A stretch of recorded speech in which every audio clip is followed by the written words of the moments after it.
What I'll now show you how to do is cable PD readings. So what you'll need is a HFCT. This is a HFCT, a high frequency current transformer. It's magnetic. You can zip tie it there if you need for permanent installs. And this is the cable that you need. So what we do is we plug this one into here. When we plug this in, it'll change from TEV to cable PD, as you can see there.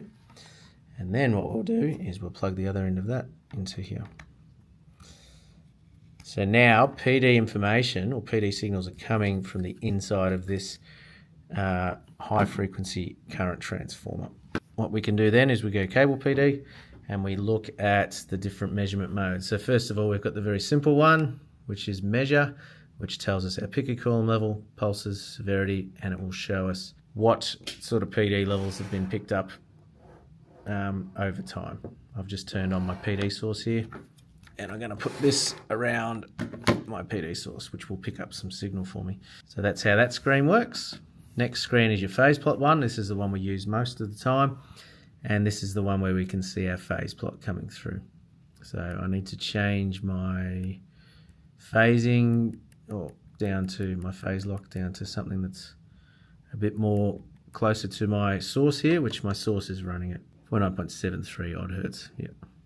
You can see there that everything's staying still for me on the screen. So it's around about that. You can see your phase plot, your picocoulomb level, your pulse per cycle count.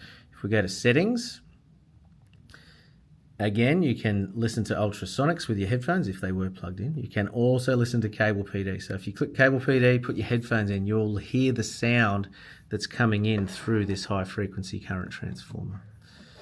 Some people find that useful, some people don't, but it's possible.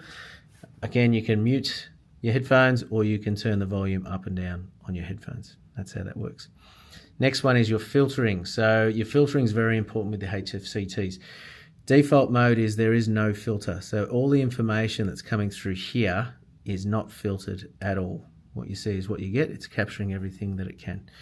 What we do is if we go to the filters and we change it to a 500 kilohertz high pass filter, it'll let everything through above 500 kilohertz. Click the X button, refresh this, and we can still see a lot of PD coming through here from our test source, and that's because there must be a big component above 500 kilohertz. If I then change my filtering to 1.8 megahertz, hit the X, again, we can still see the PD coming through, but generally it drops in amplitude. May not always. So if I just change them, we've got 1133, go to that one. This goes to 1793, and then no filter, 1665. This is an artificial source, so it's just the way that source is behaving. Generally, when you're detecting real cable PD out in the real world, the number will drop down each time and the phase plot will clean up and you'll get less and less noise. Again, we have the option to hook onto our photo mode, e-field mode, wireless phase reference, or manual to get our nice phase lock that we want to have for our readings. So if I click on the settings button again, it gives me this option here to choose a different HFCT. So I've got RFCT, HFCT 50, HFCT 100, which is the bigger one. And then you've got that custom HFCT. That's where you can set a custom, you can plug into other manufacturers' HFCTs basically and calibrate your instrument to that. I'll show you how to do that in a sec, but we would set it here to HFCT 50. That's how that works. And then the other, you've also got persistence mode. So if I go to persistence mode, turn it back from infinity. Okay, so in persistence mode, it will refresh your phase plot for you without you pressing the pause refresh button. All right, the next thing is the histogram. Again, that will just tell you where the pulses are occurring relative to a decibel level and the waveforms. So this is where you can see the PD pulse coming through. You'll see how that's a nice, clean, tight PD pulse. If I turn my instrument off, my test source off, that will completely change. And you can see there that there's absolutely no pulse coming through as well. And turn the pulse back on and it gives me this. Now in real life, if you were doing some cable PD readings, you'd be able to have a look at this trace here and you'd be able to figure out where your pulses are along your cable, and you can figure out the distance to PD along the cable.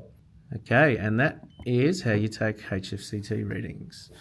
The way that you change that custom HFCT that I showed you before is if you go to settings, measurement settings again, and then this custom one here, custom HFCT. So you can change that number to whatever you want to tune another manufacturer's HFCT to this instrument, and you do that on your own. In a test lab, we can't tell you exactly what those numbers will be, and that's HFCT reading.